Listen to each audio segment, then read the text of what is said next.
ஒரு பாலின சமத்துவமாக இருக்கட்டும், எதுவா இருந்தாலும் இந்த கலாச்சார பண்பாடு அப்படிங்கிறதுல ஒரு மாற்றம் வராத வரைக்கும் அதற்கான ஒரு சமத்துவம் அப்படிங்கிற ஒரு விஷயத்துக்கான சாத்தியம் இல்லை. ஏன்னா அப்படியான ஒரு கூறுகளை கொண்டது அது. ஸோ அதை குறித்தான ஒரு மிக முக்கியமான ஒரு அமர்வாக இந்த அமர்வு இருக்க போகிறது. இந்த அமர்வில் நம்மிடையே பங்கு பெறவிருப்பவர்கள் தமிழ் பௌத்தம் என்கிற பண்பாட்டு வரலாறு, தமிழக தலித் இலக்கிய வரலாறு என பண்பாட்டு ஆய்வுகளோடு சினிமா, இலக்கியம், அரசியல் குறித்த சமூக விமர்சன கட்டுரைகளை தொடர்ந்து எழுதி வருபவர், பூர்வீக பௌத்த பண்டிதர் அயோத்திதாசர் குறித்து பெருமளவிலான தரவுகளோடு மீளாக்கம் செய்து தற்போதைய தலைமுறையினருக்கும் கொண்டு சேர்த்தவர் என்றால் அதில் மிக இல்லை.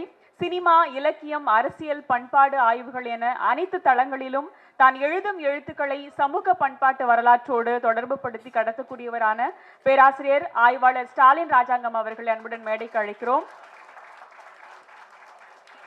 அடுத்ததாக இந்த அமர்வில் நம்மோடு பங்கேற்கவிருப்பவர் ஜெயபிரகாஷ் அவர்கள். சாத்தானின் தமிழ் பௌத்தம், போதிவேறு உள்ளிட்ட நூல்களை எழுதியவர். கர்நாடகத்தில் பௌத்தம், கேரளாவில் பௌத்தம் ஆகிய நூல்களை ஆங்கிலத்திலிருந்து தமிழில் மொழிபெயர்த்தவர். பௌத்தம் தொடர்பாக தொடர்ந்து எழுதி வருபவரும் கூட. தமிழ் பேராசிரியர் ஜெயபிரகாஷ் அவர்களை அன்புடன் வரவேற்கிறோம். அடுத்ததாக இந்த அமர்வினை நம்முடைய நெறியாள்கை செய்யவிருப்பவர் பொய்யாமொழி முருகன் அவர்கள் மேலவளவு படுகொலை குறித்தான ஆய்வு கட்டுரைகள், பௌத்தத்திற்கும் மக்களின் பண்பாட்டிற்கும் இடையிலான தொடர்பு குறித்தான ஆய்வு கட்டுரைகளை தொடர்ந்து எழுதி வருபவர். மதுரை அமெரிக்கன் கல்லூரியில் முனைவர் பட்ட ஆய்வை மேற்கொண்டு வருபவரும் கூட.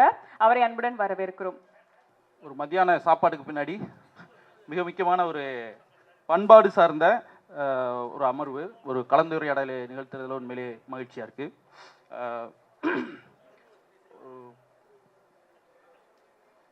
பண்பாட்டை பற்றுதல், மறுவிளக்கம் செய்தல் என்ற தலைப்பு.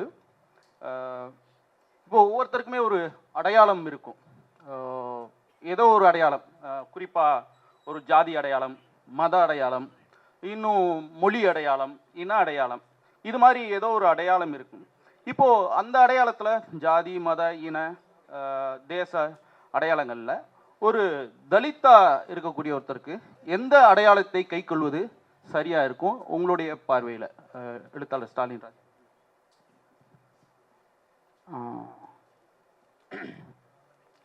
இது எங்கிருந்து தொடங்குறதுன்னு தெரியல இந்த கேள்விக்கான பதில.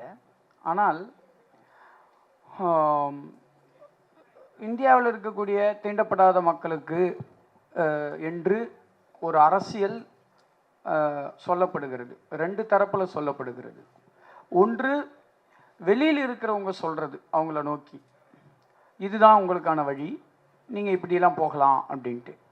இன்னொன்று, அந்த மக்களே தங்களுடைய விடுதலையை பற்றி யோசித்து வந்திருக்கிற விஷயம் ஒன்று இருக்குது.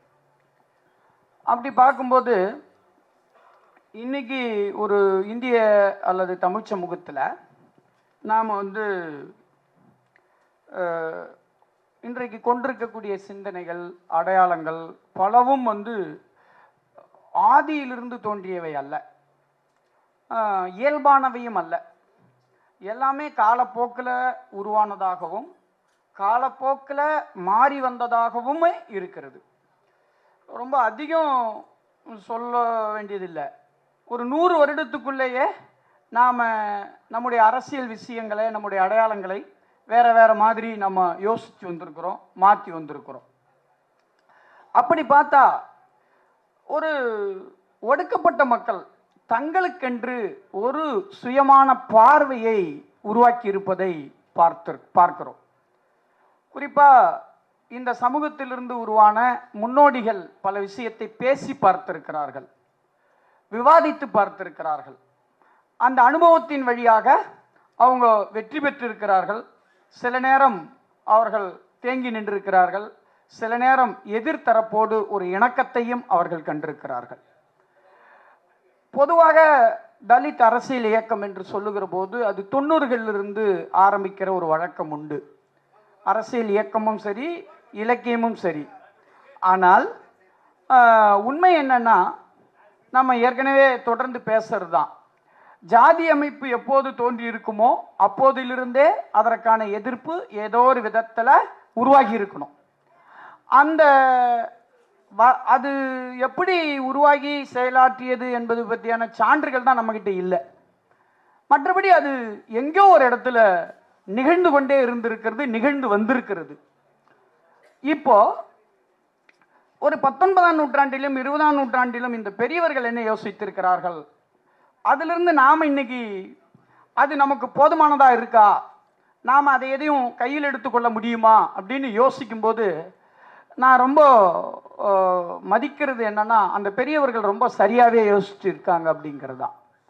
இப்போ நீங்கள் பாருங்க, இந்த சமூகத்தை எதன் பெயரால் ஒருங்கிணைப்பது அப்படின்னும் போது மதத்தின் பெயரால் ஒருங்கிணைப்பது அப்படின்னு ஒன்று இருக்கு, ஜாதியின் பெயரால் ஒருங்கிணைக்கிறதுன்னு ஒன்று இருக்கு, அப்புறம் மொழியின் பெயரால் ஒருங்கிணைக்கிறது இருக்கு.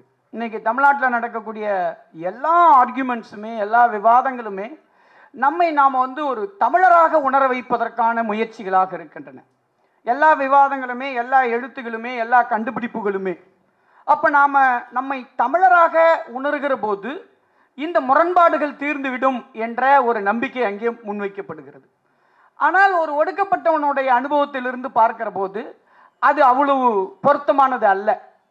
ஒரு குறைஞ்ச காலத்திற்கு அல்லது குறைஞ்ச தொலைவுக்கு இந்த மொழி அடையாளம் நம்ம முரண்பாட்டை கொஞ்சம் மங்க வைக்கிறதுக்கு உதவுகிறதே ஒழிய, அது இவங்க சொல்ற மாதிரி மொழி அடையாளத்தின் பெயரால் நாம் ஒருங்கிணைந்தால் இந்த சாத்தியத்தை, விடுதலையின் சாத்தியத்தை எட்டிவிடலாம் அப்படிங்கிறது காணல் நீர் தான். அப்போ ஒரு தேச அடையாளம், அதுவும் கிட்டத்தட்ட மொழி அடையாளம் தான். அல்லது திராவிடன் என்ற ஒரு இன அடையாளம் கிட்டத்தட்ட தமிழ் மொழியின் பெயரால இணையறதுல என்ன சிக்கல் இருக்கிறதோ அதே தான் திராவிடன் என்கிற இன அடையாளத்தில் நாம சேரணுங்கிறதுலையும் இருக்கு.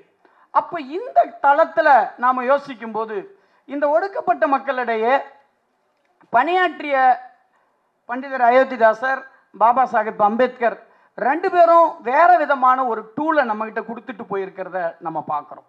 அது என்னன்னா மதம் அப்படிங்கிற ஒன்று. அது பௌத்தம் என்பதாக அவர்கள் யோசித்திருக்கிறார்கள். மதம் அப்படிங்கிறதுமே நமக்கு என்ன பிரச்சனை வந்துடுது அப்படின்னா, நம்ம ஒரு 19, 20ஆம் நூற்றாண்டில் மதம் என்றாலே அதை ரொம்ப நெகட்டிவாக பார்க்கறதுக்கு ஒரு செக்குலர் ஆங்கிளில் பார்க்க பழகிட்டதுனால, மதம் என்று சொன்னால் மதம், மூடநம்பிக்கை, அப்புறமா வரக்கூடிய சடங்குகள், ரொம்ப பழமைவாதம், இதெல்லாம் அதில் சேர்ந்துடுறதுனால இந்த மதம் என்கிற கண்ணோட்டத்தையே நாம் எடுத்ததும் என்னவா பார்க்க ஆரம்பிச்சிடுறோம் அப்படின்னு சொன்னால் ரொம்ப எதிர்மறையாக பார்க்க ஆரம்பிக்கிறோம். அது ஒரு விடுதலைக்கான கருவியா, ஒரு விடுதலை சொல்லாடலா அது இருக்க முடியும் அப்படின்னு நம்ம யோசிக்கிறதே கிடையாது. ஆனால் இதற்கு விதிவிலக்காக இந்த பெரியவர்கள் மத அடையாளம் என்ற ஒன்றை அவர்கள் முன்வைத்திருக்கிறார்கள் அப்படிங்கிறது தான் ரொம்ப புதுசாக இருக்கு. அப்போ ஒடுக்கப்பட்ட மக்களை ஒருங்கிணைப்பதற்கு, ஒரு இந்தியா முழுக்க சிதறி கிடக்கக்கூடிய அந்த மக்களை ஒருங்கிணைக்கக்கூடிய ஒன்றா பாபா சாஹேப் பௌத்தத்தை முன்வைக்கிறார். அப்போ அடுத்த கேள்வி வந்துடுச்சு, அப்போ பௌத்தம் என்பது என்ன? அப்போ மக்களை பொலிட்டிக்கலாக ஆர்கனைஸ் பண்ணுறது தான் அப்படின்றதா? இல்லை, பௌத்தம் என்பது ஒரு பண்பாடு. அதை ஒரு மதம் என்பதை தாண்டி ஒரு பண்பாடாக யோசிக்கிற ஒன்றா நாம் பார்க்கும்போது இந்த விஷயங்களை இவர்களுக்கு இடையில, ஒரு தலித்துகளுக்கு இடையிலே ஒற்றுமையை மட்டுமல்ல, முற்றிலும் முரண்பட்டு கொண்டிருக்கக்கூடிய சமூகங்களுக்கு இடையிலான ஒற்றுமையை கூட நாம பண்பாட்டின் வழியா யோசிக்க முடியும் அப்படிங்கிறத நாம இங்க பார்க்கிறோம். இப்போ உதாரணமா ஒரு பக்கம் நாம் என்ன நினைக்கிறோம் அப்படின்னா, பண்பாடு என்பது ஜாதியோட ரொம்ப நெருக்கமாக பிணைக்கப்பட்டிருக்கு. அது உண்மையானா அது உண்மைதான். அப்போ பண்பாட்டை நம்ம கையில் எடுக்கணும் போது இயல்பாகவே அதில் என்ன வந்துடுது அப்படின்னா, ஜாதியும் சேர்ந்து வந்துடுது. நான் என்னுடைய பண்பாட்டு அடையாளத்தை எடுக்கிறேன்னா என்னுடைய உணவு முறைன்னு வச்சுக்கங்களேன், அது என்னவா இருக்குன்னா என்னுடைய சைவ உணவு முறையாக இருக்குது. அது ஒரு குறிப்பிட்ட சமூகத்தின் உணவு முறை தான். அப்போ பண்பாட்டு அடையாளம்ங்கிறது ரொம்ப கவனமாக பயன்படுத்த வேண்டிய ஒன்றாக மாறிவிடுகிறது. அப்போ நீங்கள் என்ன சார் பண்பாடுன்னு ஒன்று சொல்கிறீங்க, பௌத்த பண்பாடுன்னு என்ன அதில் ஒன்று இருக்குது அப்படின்னா, இன்னைக்கு தமிழில் ஒரு பெரிய ஒவ்வாமை என்னவா மாறி இருக்குன்னா, பௌத்தம் சொன்னாவே ஒரு ஒவ்வாமை உருவாகிருக்கு. அப்புறம் அது அவங்க தான் பேசுவாங்க அப்படின்றது மாதிரி இருக்கு. அது அப்புறம் ஒரு மூட நம்பிக்கையோட, அதுவும் மதம் தானே அப்படிங்கிற ஒரு பார்வை. ஆனால் அவங்க இந்துக்களாகவே இருப்பாங்க. யார் பேசுகிறவங்க, அவங்க குடும்பங்கள் இந்துக்களாக இருப்பார்கள். அவங்க குடும்பங்களில் கோயிலுக்கு போவாங்க. அந்த குடும்பங்களுக்கு ஒரு மாற்று பண்பாட்டை, ஒரு மாற்று நம்பிக்கையை அவர்களால் ஒருபோதும் உருவாக்கி தந்திருக்க முடியாது. அவங்க என்ன பண்ணுவாங்க, அவங்களோட கோயிலுக்கு போயிட்டு இவர் மட்டும் கோயிலுக்கு போகாமல் பொட்டு வச்சுக்காம வெளியே நின்றுட்டு குடும்பத்தினரை மட்டும் கோயிலுக்கு அனுமதிச்சுட்டு வந்துடுவார். அப்போ இந்த சமூகத்துக்கு ஒரு பண்பாடு தேவைப்படுது. இந்த சமூகத்துக்கு நம்பிக்கைகளும் கதைகளும் சடங்குகளும் தேவைப்படுகிறது. அது மக்களுடைய கூட்டுணர்வை கட்டுவதில் அதுக்கு ஒரு முக்கியமான பங்கு இருக்கு. அப்ப நாம என்ன பண்ண வேண்டியிருக்கு அப்படின்னா, பண்பாட்டோட பிரச்சனையும் நாம பார்க்க வேண்டியிருக்கு. அதே வேளையில பண்பாட்டை ரீதியாக இவர்களை ஒருங்கிணைப்பது பற்றியான ஒரு சொல்லாடலை பற்றியாக நாம யோசிக்க வேண்டியிருக்கு. அப்போ ஒரு புது பண்பாட்டை நீங்க திடீர்னு கட்டமைக்க முடியாது. அப்ப ஏற்கனவே இருக்கிற பண்பாட்டிலிருந்து அதனுடைய தொடர்ச்சியிலிருந்தும் அப்போ சமகாலத்தினுடைய ஒரு சுயமான சிந்தனை போக்கிலிருந்தும் நாம சில விஷயங்களை இணைச்சு யோசிக்கும் போது தான் இது என்னவா மாறுது அப்படின்னு சொன்னா, ஒரு பண்பாட்டின் வழியா, ஒரு மாற்று பண்பாட்டின் வழியா ஒரு மக்கள் சமூகத்தை பற்றி யோசிக்கிறது, அவர்களுக்கு இடையே இருக்கக்கூடிய பொதுமை கூறுகளை கண்டுபிடிக்கிறது, அந்த பொதுமை கூறுகளின் வழியாக ஒரு அடையாளத்தை கட்டமைக்கிறது அப்படிங்கிறத நாம பேசுகிறோம். இப்போ நானும் ஒரு நண்பர் ஜெயபிரகாஷ் அவர்களும், இல்லை உங்களுக்கும் தெரிஞ்சிருக்கும், கள ஆய்வுகள் மற்ற விஷயங்கள் எல்லாம் போகும்போது நம்ம கண்டுபிடிக்கிற விஷயம் என்னன்னா, இப்போ ஒரு பண்பாட்டு அடையாளம் ஒரு சமூகத்துக்குரியதா மட்டும் இருக்கிறது கிடையாது. அந்த பண்பாட்டு அடையாளம் பல சமூகங்களுக்கு இடையிலே இருக்குது. அப்போ அதை நாம மீட்டெடுக்கிறது அல்லது அதை பற்றி நம்ம டிஸ்கஸ் பண்ற போது அது இந்த இந்த ஒரு எச்சரிக்கையோட நாம வந்து இந்த இந்த விஷயங்களே பார்க்க ஆரம்பிக்கிறோம். அப்போ ஒரு ஒரு ஒரு ரொம்ப விதிவிலக்கா முற்றிலும் வித்தியாசமாக வேறுபாடாக தலித் முன்னோடிகள் சிந்தித்த மத அடையாளத்தின் வழி சமூகத்தை ஒருங்கிணைக்கிறது. நான் ஒன்று சொல்லி முடிச்சுக்கிறேன். இப்போ இந்த மத அடையாளம்ங்கிறது வெறும் மதமா அப்படின்னா அதுவும் இல்லை. என்னன்னா அது ஒரு மெய்யியல் அப்படின்றது தான் அவங்க பார்க்குறாங்க. ஒரு பிலாசபிக்கலான ஒரு டோனை அவங்க கொடுக்குறாங்க. என்ன மெய்யியல் அப்படின்னா, சமூகங்களுக்கு இடையில ஒரு ஒத்த புரிந்துணர்வு ஏற்படுவதற்கான ஒரு மெய்யியலை அவர்கள் தாங்கள் பேசிய மத அடையாளத்தின் வழி முன்வைக்கிறார்கள். இப்போ அயோத்திதாசர் பற்றி ஒரு குற்றச்சாட்டு இருக்கு. அவர் பறையர் சமூகத்தில் பிறந்தவர், எனவே பறையர்கள் பற்றி தான் பேசினார் அப்படின்ட்டு.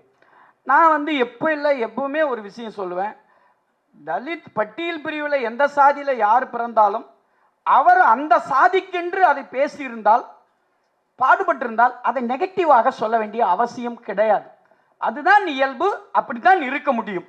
அதை நாம ஒரு விடுதலை கருவியாக, அவரை ஒரு விடுதலை போராளியாக நாம அப்படித்தான் பார்க்கணும். அவரை நாம செய்ய வேண்டிய வேலை என்ன அப்படின்னா, அப்படி ஓரிடத்தில் பிறந்து தன்னுடைய அனுபவத்திலிருந்து ஒரு விடுதலை சொல்லாடலை ஒருத்தர் கட்டமைக்கிறார்ல, அதை எப்படி இந்தியா முழுக்க இருக்கக்கூடிய ஒடுக்கப்பட்ட சமூகங்களுக்குரிய ஒரு விடுதலை சொல்லாடலாக விவரிக்க முடியும், மாற்ற முடியும் அப்படிங்கிறத பற்றி தான் நாம பேச வேண்டிய அவசியத்தில் இருக்கிறோம் அப்படின்னு நான் நினைக்கிறேன். இப்போ அயோத்திதாசர் பௌத்தம் பற்றி பேசுகிற போது இவ்வளவு குற்றச்சாட்டு அவர்கிட்ட இருந்த போது கூட அவர் ஒருபோதும் நாம் பறையராக திரள வேண்டும் என்று சொல்லவில்லை. அதுதான் முக்கியம். அவர் திரும்ப அதை ஒரு ஜாதியாக ஒருங்கிணைக்கல, மாறாக அவற்றை அவர் ஒரு மாற்று மெய்யியல் ஒன்றை முன்வச்சு, பௌத்தம் என்கிற ஒரு மெய்யியல் இங்க இருந்திருக்கு, அது ஒரு பூர்வ பண்பாடாக பாரத சமூகத்தில் இருந்திருக்கு, அது இவ்வளவு விஷயங்களை உருவாக்கி இருக்கு, அதனுடைய அடிப்படை ஆதாரமாக அறம்தான் இருந்திருக்கிறது, அது இவ்வளவு விஷயங்களை உருவாக்கி இருக்கிறது, அதுதான் நம்முடைய மரபு அப்படிங்கிறத சொல்றது மூலமா மீண்டும் ஒரு ஜாதியாக ஒருங்கிணைக்கிறதுக்கு மாற்றாக ஒரு மாற்று மெய்யியல் வழியாக இந்த சமூகத்தை ஒருங்கிணைக்க முடியும் அப்படிங்கிற ஒரு பொசிஷனை வைக்கிறார். பாபா சாஹிப் அவர்கள் பௌத்தத்தை ஒரு மிக முக்கியமான ஒரு ஆல்டர்னேட்டிவ் ஒரு அடையாளமாக இந்திய அளவில் வைத்தாலும் அதற்குள்ள அயோத்திதாஸ் பண்டிதருடைய ஒரு பண்பாட்டு கூறுகளை உள்ள கனெக்ட் பண்ணி அந்த உள்ளடக்கத்தோட அதை மேலும் விவரிக்க முடியும் என்றுதான் நான் நினைக்கிறேன். அந்த வகையில் தலித்துகள் ஒரு மாற்று அடையாளமாக மொழியை காட்டிலும், இனத்தை காட்டிலும், ஜாதியை காட்டிலும் ஒரு மாற்று மெய்யியல் வழியாக தங்களுடைய பார்வை கோணத்தை இந்த முன்னோடிகள் முன்வைத்தவர்களாக இருக்கிறார்கள். அது முக்கியமான வேற யாருமே முன்வைக்காத கோணம் என்று நான் நினைக்கிறேன். அதான் என்னுடைய முதல் தகவல். ரொம்ப விரிவாகவே சொல்லிட்டீங்க. இப்போ நீங்கள் சொன்னதோட தொடர்ச்சியாக ஜேபிக்கு இதே தான். பண்டிதருடைய எழுத்துக்கள், பண்டிதருடைய வாசிப்பு தமிழ்ச்சூழலில் வந்ததுக்கு பிறகு ஒரு பெரிய மாறுதல்கள், ஒரு பெரிய மாற்றம் நடந்திருக்கு. குறிப்பாக பௌத்தம் பற்றி, மதம் பற்றி, பண்பாடு பற்றியான ஒரு விளக்கம் கொடுக்கறதுல ஒரு பெரிய மாறுதல் வந்திருக்கு. குறிப்பாக பௌத்தம் பற்றி பண்டிதர் கொடுக்கக்கூடிய இந்த விளக்கங்களும் மற்ற விஷயங்களும் இப்போ நீங்கள் கலாய்வு தொடர்ந்து ஆய்வுகளில் ஈடுபட்டிருக்கீங்க, கல்விப்புல ஆய்வில் இருக்கீங்க. அந்த பின்புலத்தில் பார்க்கும்போதுல பௌத்தம் சார்ந்து ஒரு விளக்கம் கொடுக்குற நீங்கள் ஒரு விஷயத்த ஒரு மக்கள் வழக்காரில் ஒரு பண்பாட்டில் இருக்கக்கூடிய ஒன்று பௌத்தம் சார்ந்து விளக்கம் கொடுக்கும்போதுல அதுக்கு மாற்று விளக்கம் கொடுக்கறதுல என்ன விதமான சிக்கல்கள் அல்லது சவால்கள் இருக்குது அப்படின்னு நீங்கள் நினைக்கிறீங்க? மாற்று விளக்கம் கொடுக்கும்போது நமக்கு சிக்கல் இல்லை, நம்ம கொடுக்குற விளக்கத்தை எதிராளிகள் புரிஞ்சுக்கிறதுலாம் சிக்கல் இருக்கு. ஐயதாசர் வந்து பௌத்த பிக்குகளை பார்ப்பனர் என்கிற சொல்லால் குறிப்பார்கள் அப்படிங்கிற விஷயம் பேசுறாரு. அந்தனர் என்கிற சொல்லால் குறிப்பார்கள் பேசுறாரு. அப்போ பிக்குணிகளை குறிப்பதற்கு என்ன சொல்ல பயன்படுத்துறாங்கன்னா பாப்பாத்தி அப்படிங்கிறாரு. எங்க அத்தை பேர் பாப்பாத்தி. எனக்கு என்ன ஃபீலிங் வரும்னாக்க என் தாத்தா ஒருத்தவன் ஏதோ ஐயர் வீட்டில் வச்ச பேர் மாதிரி சாதி பேர் மாதிரி வச்சா ஊரெல்லாம் மதிக்க நினச்சி வச்சுட்டாரோ அப்படிங்கிற ஒரு எண்ணம் சின்ன வயசுல இருந்து இருக்கு. ஆனால் நாட்டார் தெய்வ மரபு ஆய்வுக்குள்ளே போகும்போது பாப்பாத்தி அம்மன் ஊருக்குள்ளே இருக்கு. கடலூர் மாவட்டத்தில் வேப்பூர் வட்டத்தில் நகர் அப்படிங்கிற கிராமத்தில் பாப்பாத்தி அம்மன் இருக்கு. இப்போ ஐயதாசரை உள்வாங்கலை அப்படின்னா நான் அதை எப்படி புரிஞ்சுப்பேன்னா பாப்பாத்தி அம்மன் ஒரு உயர் சாதியோடைய பெயரை வந்து உயர்த்துவதற்காகவே தங்களுடைய குலதெய்வமாக வச்சுக்கிட்டாங்களோ அப்படின்னு எடுப்பில் நான் நினைப்பதற்கான வாய்ப்பு 100% இருக்கு. ஐயோதாசரை வாசித்த பிறகுதான் இந்த நாட்டார் தெய்வத்துக்குள்ள ஐயோதாசர் சொல்வது எவ்வளோ யதார்த்தமா அப்படியே தொடர்ச்சியா நீட்சியா இருக்கு அப்படின்னு நம்ம புரியுது. ஒரு விஷயத்தை ஐயோதாசர் சொல்லிட்டாலே அது எதிர்க்கிறேன். ஏன் எதிர்க்கிறேன்? ஐயோதாசர் சொல்லியிருக்காரு, அதனால நான் எதிர்க்கிறேன். கருத்தை எதிர்ப்பதல்ல, ஐயோதாசர் சொல்லியிருக்காரு அதனால நான் எதிர்க்கிறேன். எப்படியெல்லாம் ஐயோதாசரை எதிர்க்கிறாங்கன்னா அது அந்த சிக்கல் வந்து நமக்கு உண்மையிலே இல்லைதான். இப்போ ஒத்த பாப்பா ஊருக்குள்ளே வரும்போது சாணி சட்டியை கரைச்சி தெளிப்பாங்க அப்படின்னு ஐயோதாசர் சொல்றதுக்குல்ல, இது நமக்கு அப்போதைக்கு ஐயோதாசர் எழுத்த படிக்கும்போது புது தகவல். அது 1920களிலேயே வேற ஒரு டெக்ஸ்ட்ல ஒரு சாதி நபர் தரப்புல இருந்து வருது. புதுக்கோட்டை பகுதியில் இருக்கக்கூடிய ஒரு கல்வெட்டு பதிவிலும் இருக்கு. ஐயோதாசர் மட்டும் பேசியிருந்தா அவரு அவங்க சாதியை உயர்த்தி பேசுறாரு, அது ஐயோதாசர் கட்டின கதை. ஐயோதாசர் கொடுக்கக்கூடிய விளக்கம் எல்லாத்தையும் அது விளக்கமா பார்க்கல எதிராளிகள். அவரே ரூம் போட்டு யோசிச்ச மாதிரி ஒரு எண்ணத்துல வந்து அதை பேசுறது இருக்குல்ல. அப்போ 1920களில் வேற ஒரு சாதிந்த தரப்புல இருந்து ஒரு டெக்ஸ்ட் அந்த விஷயத்தை பதிவு பண்ணல. புதுக்கோட்டை கல்வெட்டுல அந்த விஷயம் பதிவாகலைன்னா ஐயோதாசர் ஒரே ஒரு மனுஷன் சொன்ன தகவல் வந்து இந்த சமூகம் ஏத்துக்காது, அவர் பறையர் என்கிற ஒரே காரணத்திற்காக. இப்போ இதுதான் நமக்கு முக்கியமானதான் நான் பார்க்குறேன். ஐயோதாசரை நம்ம வாசிச்சோம்னா அடிச்சு புடிச்சு பார்த்தோம்னா ஏதாவது ஒரு ஊர்லயாவது அவர் சொல்லக்கூடிய அந்த விஷயம் வந்து நாட்டுப்புற தெய்வ மரபுல இருக்கு. நமக்கு சிக்கல் இல்லை, எதிராளிகளுக்கு அது சிக்கலா பார்க்குறேன். சரி, இப்போ அயோத்திதாசர் வந்து தலித்துகளை வந்து பௌத்தர்கள் அப்படின்னு சொல்றாங்க. ஒரு ஆய்வாளராக வந்து நீங்க இந்த கூற்றை எப்படி பார்க்குறீங்க? அதுக்கு ஏதாவது தரவுகளின் அடிப்படையில்? இல்லை, இப்போ நம்ம தொடர்ந்து இந்த தரவுகள் அப்படிங்கிற விஷயத்தோட பிரச்சனை என்ன அப்படிங்கிறத தான் தொடர்ந்து பேசுகிறோம். நான் வந்து நம்புகிறேன் அந்த விஷயத்தை. ஆனால் நான் மற்றவர்கள்கிட்டையும் பேச விரும்புகிறேன் அதை பற்றி. நான் என்ன சொல்கிறேன்றதை நீங்கள் கேளுங்க. நான் இதை எப்படி எக்ஸ்பிளைன் பண்ணுறேன், நான் இதை எப்படி யோசிக்கிறேன் அப்படிங்கிறது தொடர்ந்து மன்றாடுறேன். இப்போ மாரி செல்வராஜ் ரஞ்சித்லாம் பேசுகிறாங்கல்ல, நாங்கள் பேசுகிறத கேளுங்க அப்படின்ட்டு. கிட்டத்தட்ட தமிழில் ஆய்வாளர்கள் அதே போராட்டத்தை நடத்திக்கிட்டு இருக்கோம். அவங்களுக்கு அது தெரியுது, அவங்க ஒரு பெரிய இடத்துல இருக்கிறதால. நம்ம அந்த போராட்டத்தை வேறு மாதிரி நடத்திக்கிட்டு இருக்கோம். மிக கடுமையாக இந்த புறக்கணிப்புகள் இந்த மாதிரியான விஷயங்கள்லாம் இருக்குது. ஆனால் விஷயம் என்னென்னா யாரும் கவனிக்காமல் இல்லை, இந்த விஷயங்களை கவனிக்கிறார்கள். அப்போது ஒரு ஆய்வாளராக நான் பார்க்கும்போது, ஆய்வாளருங்கிறது ஒரு பெரிய வார்த்தை, நீங்கள் சொல்கிறதே ஒரு வசதிக்காக வச்சுக்கோமே. அப்படி நம்ம யோசிக்கும்போது நெரேஷன் தான் இங்கே பிரச்சனையாக இருக்குது. யார் சொல்கிறது, எங்கே சொல்கிறாரு, எப்படி சொல்கிறாரு அப்படிங்கிறது தான் இப்போ பிரச்சனை. இப்போ நான் ஒரு புக்கு எழுதுகிறேன், என் பேர் அந்த புக்குக்கு மேலே என் பேர் போட்டிருக்கு, நான் ஒரு தலித்து.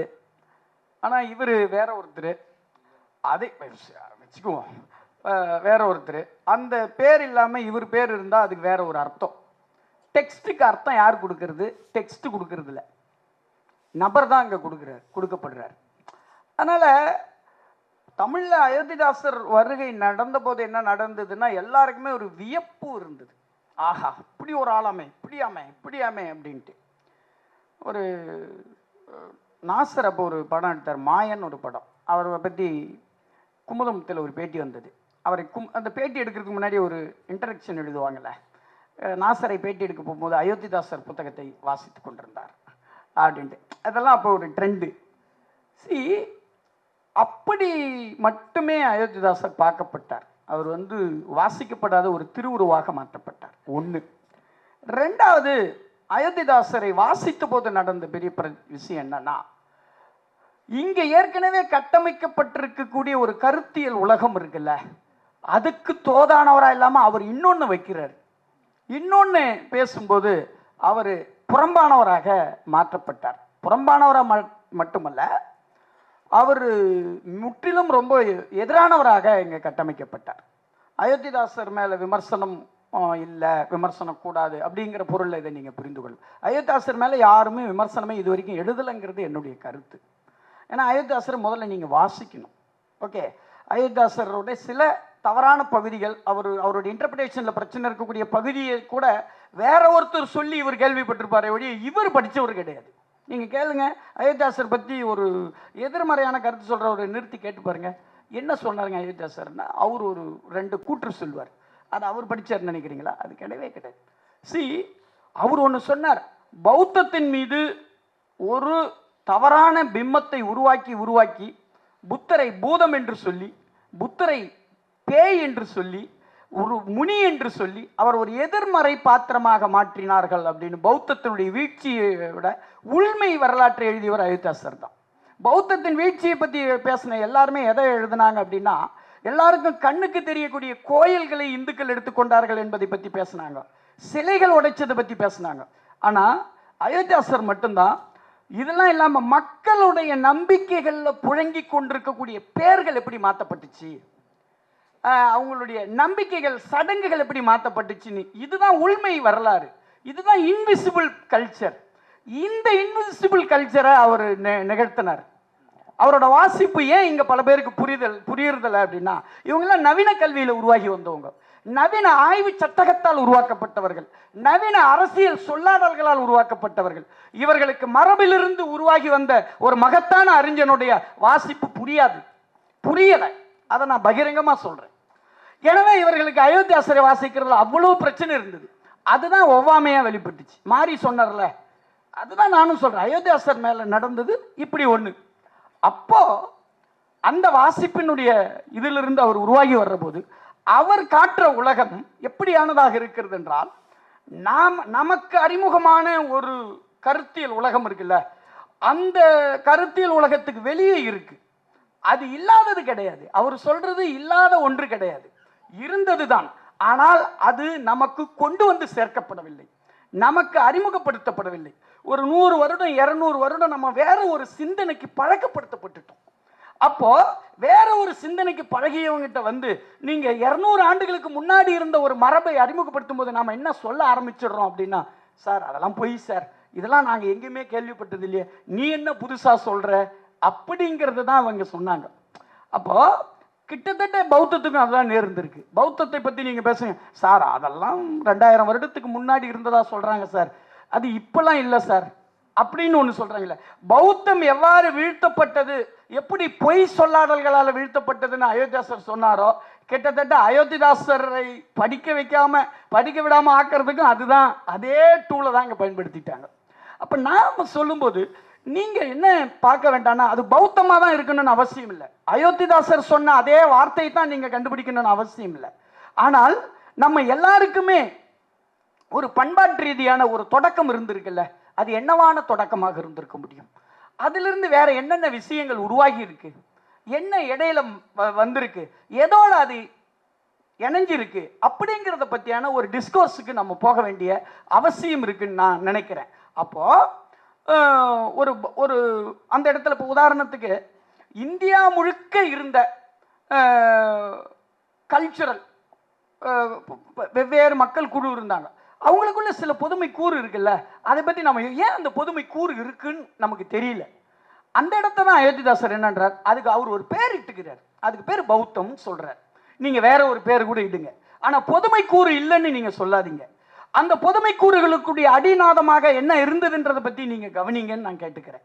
அப்போ அவர் அதுக்கு ஒரு பௌத்தம் என்று பெயர் இடுகிறார், பூர்வ பௌத்தம் என்று ஒரு பெயர் இடுகிறார். இன்னொருத்தர் ஆசிவகம்னு பெயரிடலாம், இன்னொருத்தர் இன்னொரு பெயரிடலாம். ஆனால் இது எல்லாமே ஏதோ ஒரு விதத்துல ஒரு மெய்யியலோட தொடர்பு கொண்டிருந்த மெய்யியல் தான் இவங்களை ஆர்கனைஸ் பண்ணுது, தத்துவம் தான் இவர்களை ஒருங்கிணைக்கிறது, மொழி ஒருங்கிணைப்பது. இப்போ ஓசூர்ல வாழறவருக்கும் பெங்களூர்ல வாழறவருக்கும் கரெக்டா அந்த இடத்துல ஒரு கர்நாடக எல்லை தொடங்குது, அந்த பக்கத்தில் இருக்கிற வேற கல்ச்சர், இந்த பக்கத்தில் இருக்கிற வேற கல்ச்சர்னு வந்துட்டா அப்படிலாம் கிடையாது. மொழி அடிப்படையில் ஒரு கலாச்சாரம் எப்போதும் அமைவதில்லை.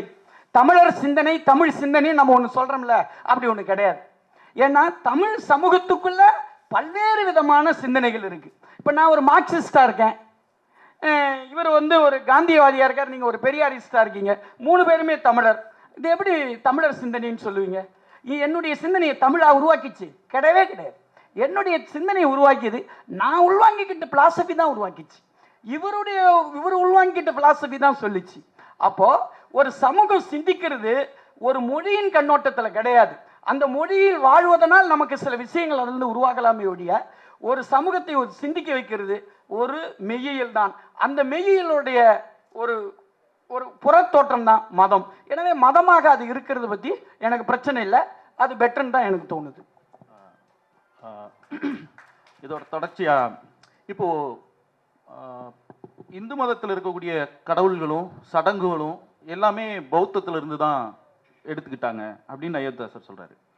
அப்போ இதை எப்படி பார்க்குறீங்க? திரும்ப ஒரு முறை இல்லை, இந்து மத கடவுள்கள், இப்போ மாரியம்மன் நம்ம இந்து கடவுள் நம்ம சாமி கும்பிட்டுருக்கோம், இது மாதிரியான கடவுள்கள்லாம் பண்டிதர் சொல்றாருயா இதெல்லாம் பௌத்த கடவுள்கள் அப்படின்ட்டு. அதே மாதிரி இந்த சடங்குகள் செய்கிறதெல்லாம் ஒரு பௌத்தத்திலிருந்து செய்கிறாங்க அப்படின்றது. இப்போ கூழ் ஊத்துறது இது மாதிரியான விஷயங்கள்லாம் ஒரு பௌத்த சடங்குகள் அந்த மாதிரி சொல்கிறாங்க இல்லையா? இதை பூராமே பௌத்தத்திலிருந்து தான் இந்து மதம் உள்வாங்கி கொண்டது, அந்த கடவுள்களை சடங்குகளை அப்படின்ற ஒரு விஷயத்த எப்படி பார்க்குறீங்க? இல்லை இதை எல்லாமே பௌத்தம் அப்படின்னு சொல்கிறத எப்படி பார்க்குறீங்க? உங்கள் கேள்விக்கு நான் நேரடியாக பதில் சொல்கிறதுக்கு முன்னாடி இதுக்கு முன்னாடி கேட்ட கேள்வியோட நான் ஒரு தகவலை பகிர்ந்துக்கலாம் நினைக்கிறேன். அயோத்திதாசரை வாசிக்காமலேயே அவசரமாக ஒரே ராத்திரியில் படித்து மறுநாள் குற்றம் சாட்டின ஆளை நான் நேரடியாகவே பார்த்துருக்கேன். நான் மெட்ராஸ் யூனிவர்சிட்டி ஸ்டூடெண்ட்டு. மெட்ராஸ் யூனிவர்சிட்டியில் நான் எம்ஏ படித்தேன். ஸோ அவன் தமிழ்த்துறையுடைய தலைவராக அப்போ இருந்தவர் பேராசிரியர் வி அரசு. 2.5 வால்யூம் அயோத்திதாசருடைய அந்த வால்யூம்ஸ். நான் அயோத்திதாசரை முதல்ல தெரிஞ்சுக்கிட்டது ரவிக்குமாருடைய பள்ளி இலக்கிய மறுவாசிப்பு பிரதிக்கு வெளியே அப்படிங்கிற அந்த கட்டுரையின் ஊடாக நான் அயோத்திதாசரை தெரிஞ்சுக்கிட்டேன். பிறகு உடனடியாக 2007 ஸ்டாலின் அண்ணன் ஜெகநாதன் எல்லாம் எக்ஸாம் மையத்தில் அம்பேத்கர் அயோத்திதாசருக்கு இந்த 1 வருஷத்தோடைய 100ஆண்டு விழா நடத்தினப்போ அதை நான் தெரிஞ்சிக்க வாய்ப்பு. ஸோ அப்போ தொட்டு இதுவரையும் எனக்கு அவரை கம்ப்ளீட் பண்ண மாதிரி ஒரு ஃபீல் கிடையாது, முழுசாக முடித்த மாதிரி எனக்கு தெரியல. அண்ணன் இப்போ பண்டிதருடைய அவரை ஒரு தனி நபராக பார்க்காம அது ஒரு கோட்பாடாக பார்க்குற அளவுக்கு அதை வாசிக்கிறாரு. அதுவே என்னால் இன்னொன்று கொஞ்சம் உள்வாங்கிறதுக்கு சிரமமாக இருக்குது. அயோத்திதாசருடைய புத்தகத்தை படிச்சுட்டு மறுநாள் அவர் பேசும்போது என்ன பேசுகிறாருன்னா, திருக்குறளை அவர் பௌத்த நூல்னு சொல்லிட்டாரு, நல்ல வேலை அவருக்கு சங்க இலக்கியம் கிடைக்கல, எனக்கு நல்ல வேலை நான் அயோத்திதாசரை கொஞ்சம் படிச்சுட்டாப்போ. அயோத்திதாசர் சங்க இலக்கியம் பற்றி பேசுகிறாரு. என்ன சொல்கிறாருன்னா, சங்க இலக்கிய கால புலவர்கள் தங்களுடைய பெயர்களுக்கு பின்னால் சாதியை போட்டுக்கொள்வதில்லை அப்படின்னு ஒரு பேசுகிறாரு. அது மட்டும் இல்லாமல் அந்த டைம் பீரியடில் அது காஸ்ட் சொசைட்டியை வலுவாக இல்லாத ஒரு சொசைட்டியாக அவர் நம்புறாருல. நான் ஒரு ஸ்டூடெண்ட்டுக்கே அயோத்திதாசர் ஒரு எம்ஏ ஸ்டூடெண்ட்டுக்கு பிடிபடும் போது ஏன் மெத்த படித்த பேராசிரியருக்கு அது பிடிபடலைங்கிற கேள்வி இருக்குல்ல. அப்போ ஒரு முன்கூட்டிய தீர்மானம் இருக்கு, அதுதான் சிக்கல். சாரி, அந்த கேள்வி கொஞ்சம் திரும்ப ஒரு முறை. பௌத்தமா?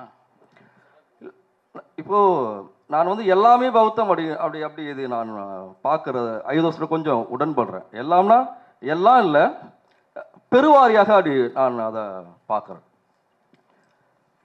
பண்பாட்டில் ஐதோஸ்ல பேசுகிற விஷயம் சொல்லாடுகள் அப்படி புதஞ்சி இருக்கு.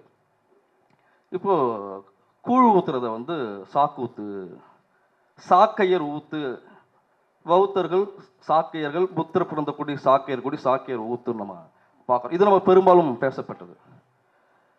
பறையர்களுக்கு வட தமிழகத்தில் பூணூல் அணியக்கூடிய பழக்கம் கிடையாது. ஆனால் மாரியம்மன் திருவிழாவில் பார்த்தோம்னாக்கா அந்த கோயில் பூசாரி குடம் தூக்குறவங்க பூணூல் அணிவாங்க. அது ரொம்ப எனக்கு ரொம்ப நெத்தி அடிச்ச மாதிரி இருந்தது. ஐயதாஸ் அது போய் பேசுகிறாரு. ஐயதாஸ் எப்படி பேசுகிறாருன்னா, ஏன் பூணூல் அணிகிறாங்க அப்படின்னா, குழந்தை கருவறைக்குள்ள இருக்கும்போது அது சுவாசிக்கிற மூச்சு காற்றை வந்து அது உணருது இல்லை. அது பௌத்தர்கள் தியானத்தை மூச்சு பயிற்சியை மேற்கொள்கிற பொழுது அந்த ஆழ்ந்த உணர்வதற்காக சூட்டப்பட்ட ஒரு கயிறுன்னு அவர் பேசுகிறாரு.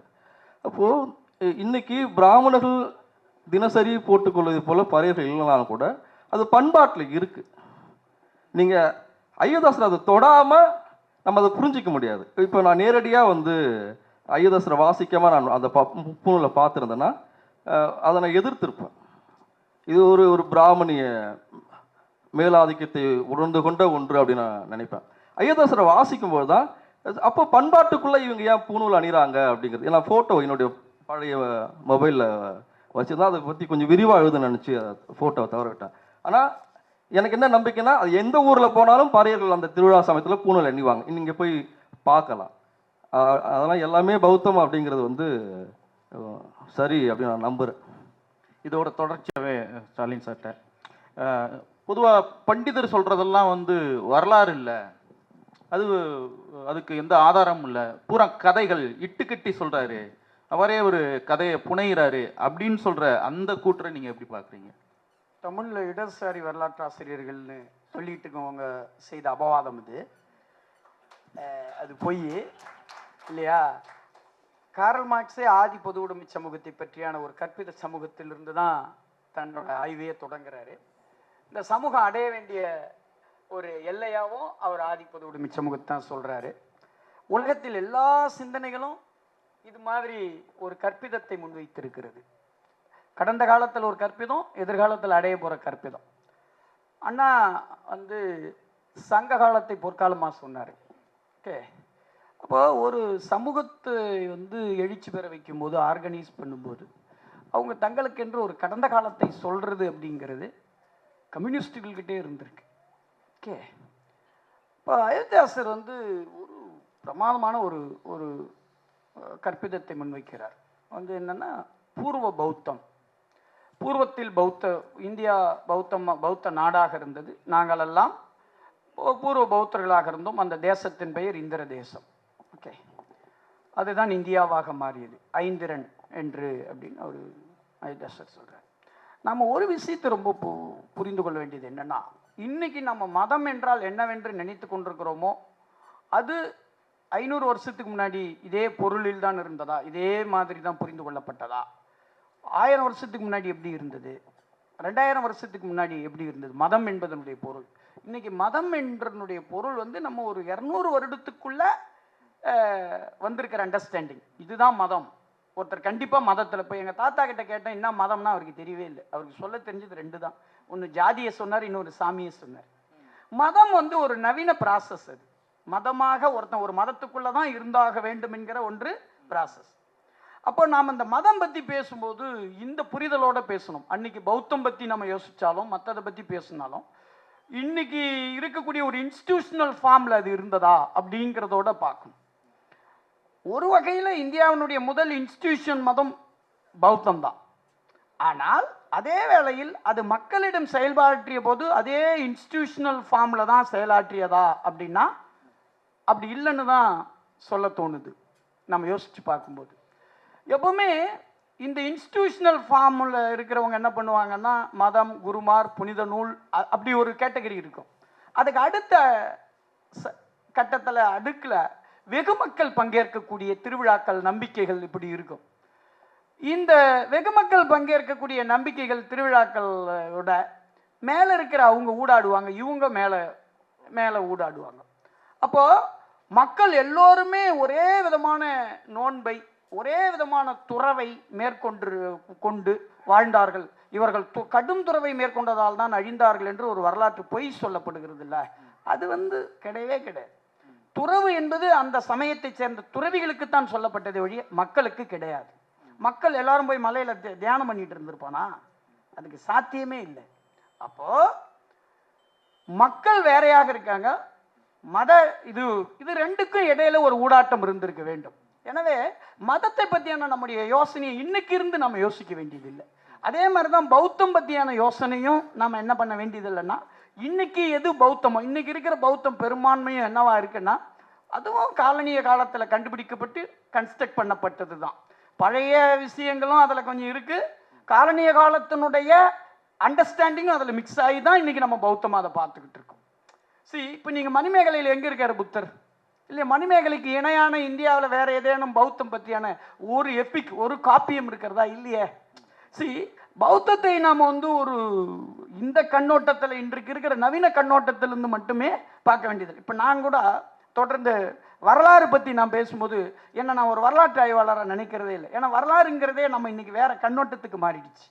வரலாறு என்பது என்ற ஒன்றை நம்ம பேசும்போது அதில் கல்ச்சர் வருது, பண்பாட்டு ஆய்வாகவும் அது இருக்கு. இப்போ பண்பாட்டு ஆய்வு வரலாற்று ஆய்வாகவும் இருக்கு, எல்லாம் பின்னி பிணைந்ததாக தான் இருக்கு. குறிப்பாக தலித் ஸ்டடீஸ், குறிப்பாக சபால்டன் ஸ்டடீஸ் வந்த பின்னாடி இந்த வரலாற்றை பார்க்குற விதம், வரலாற்றை ஆய்வு செய்யக்கூடிய விதம், இது எல்லாமே இன்னைக்கு இன்னொரு கண்ணோட்டத்துக்கு, இன்னொரு பார்வைக்கு அது இன்னைக்கு மாறி இருக்கு. அப்படிதான் நீங்க கேட்கும்போது அயோத்தியாசர் கற்பனை பண்றாரா அப்படின்னு நீங்க கேட்டீங்கன்னா இல்லைன்னு நான் சொல்லுவேன். அயோத்தியாசர் இந்திர தேச சரித்திரம் என்கிற ஒரு நூலை எழுதினார். கிட்டத்தட்ட அவருடைய மொழியில், அவர் உருவாகி வந்த ஒரு பின்புலத்தில் அவருக்கு கிடைச்ச ஒரு அண்டர்ஸ்டாண்டிங்கில், புரிதல் இருந்து, அந்த மொழியிலிருந்து அவற்றை எழுதியிருக்கிறார். அந்த நூலில் பேசப்பட்டிருக்கக்கூடிய பல விஷயங்களுக்கு தமிழ் மரபில் சான்றுகள் இருக்கின்றன, தமிழ் இலக்கியங்களில் சான்றுகள் இருக்கின்றன. வெகு மக்களிடம் இருக்கக்கூடிய சடங்குகள், நம்பிக்கைகள், வழக்காறுகள், இவற்றிலிருந்து சான்றுகள் எடுத்து அவர் பேசுறார். நாம நம்முடைய மெத்தடாலஜியில இந்த வழக்காறுகளுக்கு, இந்த சடங்குகளுக்கு இடம் இல்லாததுனால அதை நாம பொய்யின் பார்க்க ஆரம்பிச்சிட்டோம். இந்திர தேச சரித்திரம். அப்போ அவர் ஒரு உலகத்தை கற்பனை செய்கிறார். நான் தொடர்ந்து பேசுறது என்னன்னா, தமிழ்ல கடந்த 10 ஆண்டுகள் வந்த ஒரே சிறந்த வரலாற்று நூல் டி தர்மராஜ் எழுதிய அயோத்திதாசர், பறையர் முதல் பார்ப்பனர், பார்ப்பனர் முதல் பறையர் வரை. அதுல ஒரு எவிடன்ஸ் இருக்காது, அதுல ஒண்ணுமே, அதாவது நீங்க கேட்கக்கூடிய டாக்குமெண்ட்ஸ், அதுல எங்க ஃபுட் நோட்ஸ், இது எல்லாமே மாடர்ன் மெத்தடாலஜியில டார்ச்சர் பண்றீங்க நீங்க.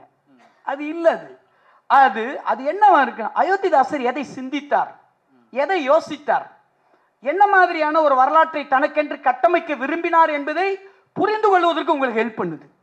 வரலாற்றை திரும்ப ரிப்பீட் பண்றது வரலாற்று ஆசிரியனுடைய வேலை இல்லை. வரலாற்று ஆசிரியரின் வேலை ஒரு சமூகம் தன்னை பற்றி என்ன கற்பனை செய்தது, ஏன் அந்த கற்பனையை செய்தது என்பதை புரிந்து கொள்வதுதான் வரலாற்று ஆசிரியனின் வேலை. நான் ஏன் என்னுடைய காலத்தை பூர்வ பௌத்தத்தில் தேடினேன், அந்த பூர்வ பௌத்த காலம் ஏன் சாதி பேதமற்ற காலம் என்கிற ஒரு கற்பனையை நான் மாத்துறேன் அப்படிங்கிறது இருக்குல்ல. இது உண்மையா பொய்யா, இது வரலாற்றுக்கு போவீங்களா இல்லை, இதெல்லாம் நீங்க வச்சுக்கோங்க.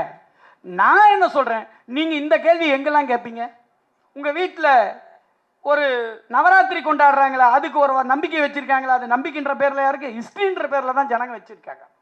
நீங்க கொண்டாடக்கூடிய கார்த்திகை தீபத்துக்கு ஒரு நம்பிக்கை, கதையை சொல்றீங்களா, அது என்ன கதையாவா வச்சிருக்காங்க? ஹிஸ்டரியா தானே இருக்கு. அப்போ மக்கள் கதைகளைத்தான் வரலாறாக நம்பி அதன் வழியாக வாழறாங்க. இப்ப நான் வர்ற போது இது எல்லாத்தையும் புறக்கணிச்சுட்டு இந்த எல்லா சமூகத்தையும் ஆர்கனைஸ் பண்ணி ஒரு உலகத்தை நான் முன்வைக்கிறேன். இதோ பார், இந்திர தேசம் என்று ஒன்று இருந்தது, அன்றைக்கு சாதி பேதமற்று நாம் அனைவரும் ஒன்றாக இருந்தோம் என்ற ஒரு கற்பிதத்தை நான் முன்வைக்கும் போது அந்த கற்பனையை கொஸ்டின் பண்றீங்களே ஒழிய, நான் ஏன் அந்த கற்பனையை முன்வைக்கிறேன், நான் அதன் வழியா நான் என்ன பேச வர்றேன் அப்படிங்கிறத ஏன் நம்ம பேசுறது இல்லை அப்படிங்கிறதான் என்னுடைய கேள்வி. இதனுடைய பொருள் என்னன்னா, தலித் ஸ்டடீஸ்ல ஆதாரங்கள்லாம் முக்கியம் இல்லை. எங்களுக்கு இணையா இன்னைக்கு ஆதாரங்களை முன் வச்சு பேசுறவங்க யாருமே கிடையாது. நான் சொல்றேன் பாலு வந்து இதழியல் வரலாறு இருந்தார்ல, அது ஒவ்வொரு வார்த்தை. ஏன்னா உங்களுக்கு தெரியும், இது மாதிரியான இதுவரைக்கும் இருக்கிற வரலாற்று மறுத்து நாங்கள் ஒன்று புதுசாக வைக்கும்போது இது சும்மாவே ஒத்துக்க மாட்டான். நீங்கள் ஏற்கனவே இருக்கிறத மறுத்து நீங்கள் இல்லாத ஒன்றை நாங்கள் வைக்கும்போது அதில் எவ்வளோ கேள்விகள் வரும், எவ்வளோ பிரச்சனைகள் வரும். அவ்வளோ வரலாற்று தரவுகளோட நாம் இந்த விஷயங்களை முன் வச்சிருக்கோம். ஆனால் அதே வேளையில் தலித்துகளுடைய வரலாற்றில் ஒரு பிரச்சனைனா, தலித் வரலாற்றில் மட்டும் எல்லாருடைய வரலாற்றிலுமே என்ன பிரச்சனைனா, நீங்கள் ஒரு 200 வருஷம் 300 வருஷத்தை தாண்டி போக முடியாது. ஏன்னா உங்ககிட்ட டாக்குமெண்ட் இல்லை. வெள்ளைக்காரன் வந்த பின்னாடி எல்லாத்தையும் டாக்குமெண்ட்டில் இருக்கிறது தான் வரலாறுன்னு மாற்றிட்டோம். அப்போ இந்த சமூகத்துக்கு 200 வருஷத்துக்கு முன்னாடி வரலாறு இல்லையா? வரலாறு இருந்திருக்க முடியாதா? அப்போதான் நான் என்ன பண்ண வேண்டியிருக்குன்னா, கல்ச்சரை நான் என்னவா வாசிக்கிறேன்னா வரலாறாக வாசிக்க ஆரம்பிக்கிறேன். என்னுடைய பெயர்கள், என்னுடைய தாத்தாவுடைய பேரை பெருமாள்ங்கிற பேரை நான் என்னவா பார்க்குறேன், இல்லைடா அது விஷ்ணுக்கு வச்ச பேர் இல்லடா. ஒவ்வொரு குழுவிலையும் ஒரு மூத்தவன் பேர் இருக்குல்ல, அவனுக்கு பேர்டா பெருமாள். அதை தான்டா வைணவம் எடுத்திருக்கு நான் கண்டுபிடிக்கிறேன். அப்போ எனக்கு கல்ச்சர் ஹிஸ்டரி அந்த இடத்துல மாறுது.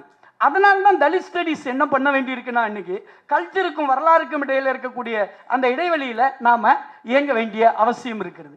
அப்போ அதுல சடங்கு இருக்கு, நம்பிக்கை இருக்கு. இப்போ இந்திரனுக்கு விழா நடத்தல்னா மழை பெய்யாம போயிடுச்சின்னு மணிமேகலையில் சிலப்பதிகாரத்தில் சொல்றதுனால அது மட்டும் கிடையாது. இன்னைக்கு சாதாரண ஜனங்களுக்கு அது இருக்கு சார். போலூருக்கு பக்கத்தில் இருக்கக்கூடிய சந்தவாசல்ல 2 புத்தர் சிலை கிடைத்தது, மொட்டை ரிசி என்று வழங்குவார்கள். அதுக்கு என்ன சடங்கு தெரியுமா? நம்ம மிளகாத்தூளை அரைச்சி தலையில் ஊற்றிடுவாங்க, ஊற்றினா மழை வரும் அப்படின்னு ஒரு நம்பிக்கை. அந்த நம்பிக்கை பிரச்சனை ஒரு பக்கம் இருக்கட்டும். ஆனால் அது என்னன்னா, அது அந்த அந்த காரம் தாங்காட்டி அவர் மழை வர வைப்பார் அப்படிங்கிற. நாம் இன்னைக்கு சயின்ஸ் நம்பிக்கிட்டு இருக்கோம்ல, இந்த சயின்ஸ் வந்து மேற்கத்திய நிறுவனவாத சயின்ஸ் இன்னைக்கு வச்சிருக்கு.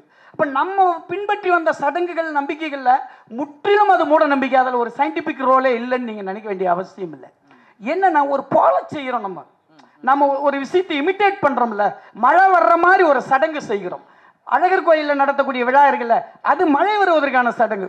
இது தவக்கலையை நாம் என்ன பண்றோம், தண்ணியில கத்த விடுறோம். இது எல்லாமே மக்களுடைய நம்பிக்கைகள் இருந்து கட்டமைக்கப்படுது. இது எதுவுமே இந்துத்துவத்துக்கோ பார்ப்பனியத்துக்கோ இந்து மதத்துக்கோ சொந்தமானது அல்ல. இதை நாமே அவங்க கிட்ட கொடுக்க வேண்டாம், சரியா? அவங்களுக்கு அந்த மாதிரி சொந்தமான சரக்கு எதுவும் இல்லை என்பதுதான் பாபா சாஹேப்பும் பண்டிதரும் சொன்னது, சரிங்களா? அவர்களுக்கு சொந்தமான எந்த திட்டமும் எந்த பார்வையும் எந்த அறிவும் இல்லை என்பதுதான் பண்டிதரும் பாபா சாஹேப்பும் சொன்னது. அது இங்க இருக்கக்கூடிய பூர்வக்குடி மக்களிடமிருந்து எடுத்து தனதாக்கி கொள்ளப்பட்டது. ஆனா நவீன வரலாற்றுல நம்பி நாம என்ன பண்ணிட்டோம்னா, நமக்கு ஒண்ணுமே இல்லை போல, அவங்கிட்ட தான் அதெல்லாம் இருந்தது போல நம்மளே அவங்கிட்ட ஒப்படைச்சிட்டோம். அப்படித்தான் நம்ம இந்திரனை மீட்கிறோம். அதனால பண்டிதர் சொல்ற அந்த விஷயத்தை நான் அக்செப்ட் பண்றேன். சரி, இதோட தொடர்ச்சியில் குறிப்பாக நீங்கள் கலா ஆய்வுகளுக்கு போகிறீங்க. அங்கே வந்து ஒரு கிராம கோயிலில் ஒரு நாட்டார் தெய்வத்தை பார்க்குறீங்க. அதில் ஒரு பௌத்தத்துக்கான ஒரு எச்சம் இருக்குது. ஆனால் அது வந்து ஒரு சாதியோட குறிப்பிட்ட சமூகத்தோட ஒரு குலதெய்வமாவோ மற்றதாவோ இருக்கும் போல் அது வந்து எப்படி ஒரு ஒரு பண்பாட்டை பற்றி பேசுகிறதுக்கோ அல்லது ஒரு சமூக விடுதலைக்கு இப்போ பேசக்கூடிய அது மாதிரியான ஒரு சமூக விடுதலைக்கோ இந்த தரவை நம்ம எப்படி கை கொள்றது?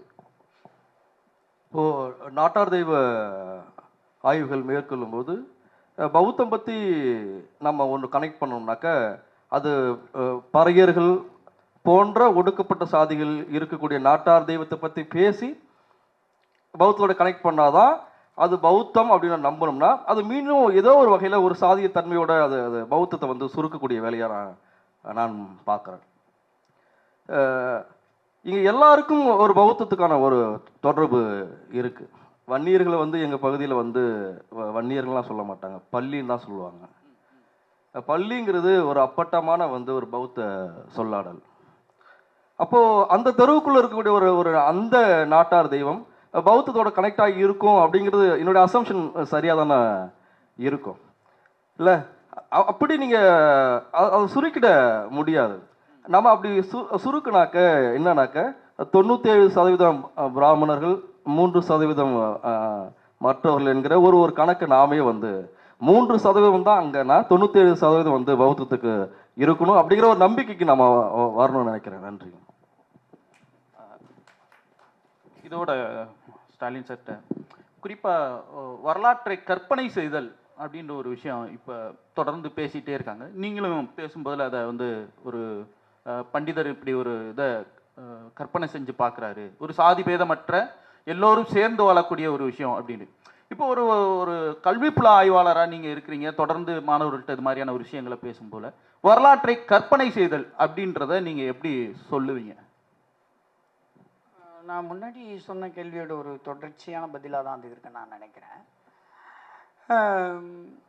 நான் என்ன சொல்கிறேன்னா, ஒரு வரலாற்று ஆசிரியனுக்கு சில விஷயங்களை யோசித்து பார்க்குற, வரலாற்றில் கிடைக்காத, நான் தான் சொல்கிறேனே, ஒரு 300 வருடத்துக்கு முன்னாடி நீங்கள் டாக்குமெண்ட், 300 இல்லை, ஒரு 100 வருடத்துக்கு முன்னாடியே நீங்கள் வந்து டாக்குமெண்ட்டில் நீங்கள் தேட முடியாது. இப்போ உதாரணமாக ரெட்டமலை சீனிவாசன் ஒரு 20 ஆண்டு காலம்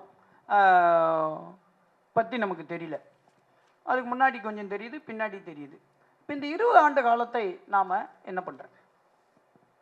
இதில் நாம் வேறு விதமாக தான் யோசிக்க வேண்டிய அவசியம் இருக்கும். அப்போ என்ன நடந்திருக்கலாம்? அவர் அங்கே எப்படி ஏங்கி இருக்க முடியும்? அப்போது ஒரு வரலாற்று ஆசிரியனுக்கு கற்பனை வேண்டும் என்பது பொய்யிட்டு நிற்பது இல்லை, கற்பனை கற்பிதம் என்பதனுடைய பொருள். அதை யோசித்து பார்க்கறது. பாபா சாஹிப் வந்து தீண்டப்படாதவர்கள் யார் அப்படிங்கிற புத்தகத்துக்கு ஒரு முன்னுரை எழுதியிருப்பார். ஒரு வரலாற்று ஆசிரியனுக்கு யூகத்தின் அவசியம் என்னங்கிறத பற்றி ரொம்ப பிரமாதமாக சொல்லியிருப்பார். அப்படி பார்க்கும்போது இந்த உலகத்தை, அவர்களுடைய பயணம், அவங்க என்ன செஞ்சுருப்பாங்க, எப்படி இயங்கியிருப்பாங்க அப்படிங்கிறத பற்றி சொல்லி பார்க்குறேன், பேசி பார்க்கக்கூடிய இடம் தேவைன்னு நான் நினைக்கிறேன். அந்த இடத்துல வரலாற்று ஆசிரியனோட ரோல் மட்டும் அங்கே பயன்படுறதில்ல. புனைவாசிரியர்களுக்கு பெரிய ரோல் இருக்கு. புனைவு எழுதுறவங்களுக்கு, புனைவு எழுதுகிற பல பேர் வந்து ஒரு காலகட்டம் வரையிலும் என்ன நினச்சிக்கிட்டு இருந்தாங்கன்னா, வரலாறு இந்த மாதிரி தத்துவம் இதையெல்லாம் படிக்கவே கூடாதுன்னு நம்பிக்கிட்டு இருந்தாங்க. ஆனால் அது இனிமேல் செல்லுபடி ஆகுமான்னு எனக்கு தெரியல. நண்பர் தமிழ் பிரபா எழுதிய கோசலை நாவல் கூட அவர் அதுக்கு ஒரு ஃபீல்டு ஸ்டடி இன்னைக்கு பண்ணார். இன்னைக்கு எதையுமே நீங்கள் போகிற போக்கில் எழுதிட முடியாது. ஏதோ நீங்கள் அதே மாதிரி நாவல்கள் எழுதுனது, சு வெங்கடேசனுடைய காவல் கோட்டம், வேல்பாரி, நம்ம ஜோடி குரூஸோட கொற்கை, வெள்ளையானை ஜெயமோகனுடையது, எந்த நாவல் பாருங்கள் டாக்குமெண்ட்டு பேஸ் பண்ணுறாங்க அல்லது ஒன்று பேஸ் பண்ணுறாங்க. அப்போ ஒரு புனைவாசிரியன் ஏதோ ஒரு கட்டத்தில் இன்னைக்கு இருக்கக்கூடிய வரலாற்றோட தன்னை கனெக்ட் பண்ணிக்க வேண்டியிருக்கு. அந்த வரலாற்றின் இடைவெளியை அவன் அதோட இணைச்சி பார்க்க வேண்டிய அவசியம் இருக்கு. எனக்கு தெரிஞ்சு அயோத்தியாசர்கிட்ட நான் ரொம்ப வியந்தது என்னன்னா, அவர் ஒரு உலகத்தை ஸ்தாபிக்கிறார் அப்படிங்கிறது மட்டுமல்ல, அதுக்கு அவருக்கு இருந்த ஒரு மாபெரும் ஒரு படைப்பாற்றல் இருக்குல்ல. அப்படி ஒரு ஹிஸ்டரி எழுதுறதுக்கு ஒருத்தனுக்கு அவ்வளவு பெரிய படைப்பாற்றல் இருந்தால் மட்டும்தான் அதை செய்ய முடியும். அதை அவர் நிகழ்த்தியிருக்கிறார். ஆனால் துரதிருஷ்டவசமா தமிழ்ல என்ன நடக்குதுன்னா, அயோத்திதாசருக்கு அவர் கற்பனை பண்றாருன்னு யார் எழுதுறாங்கன்னா, தமிழ்ல கவிதையும் கதைகளும் எழுதிய நண்பர்களே எழுதுறாங்க. சார், வரட்டுத்தனமான அகடமிஷியன் கூட இந்த குற்றச்சாட்டை அயோத்தியாசர் மேல வச்சிருக்கலாம். ஆனா ஒரு படைப்பாற்றல் கொண்டவன், ஒரு புனைவு ரைட்டர் அயோத்தியாசரை இன்னும் நெருக்கமா புரிஞ்சுக்கிட்டு இருந்திருக்க முடியும். தமிழ்ல அது நிகழல. அதுக்கு காரணம் என்னன்னு நான் சொல்ல வேண்டியதில்லை. அங்க படைப்பு மனம் செத்து போய் உங்களுடைய தர்க்க மனம் சாதியோடு சேர்ந்து கொள்ளுகிறது. நீங்க மறுக்கலாம், இல்ல இல்ல நான் இருக்கேன், நான் அப்படி பண்றதில்ல, நாங்க அப்படி இல்லை.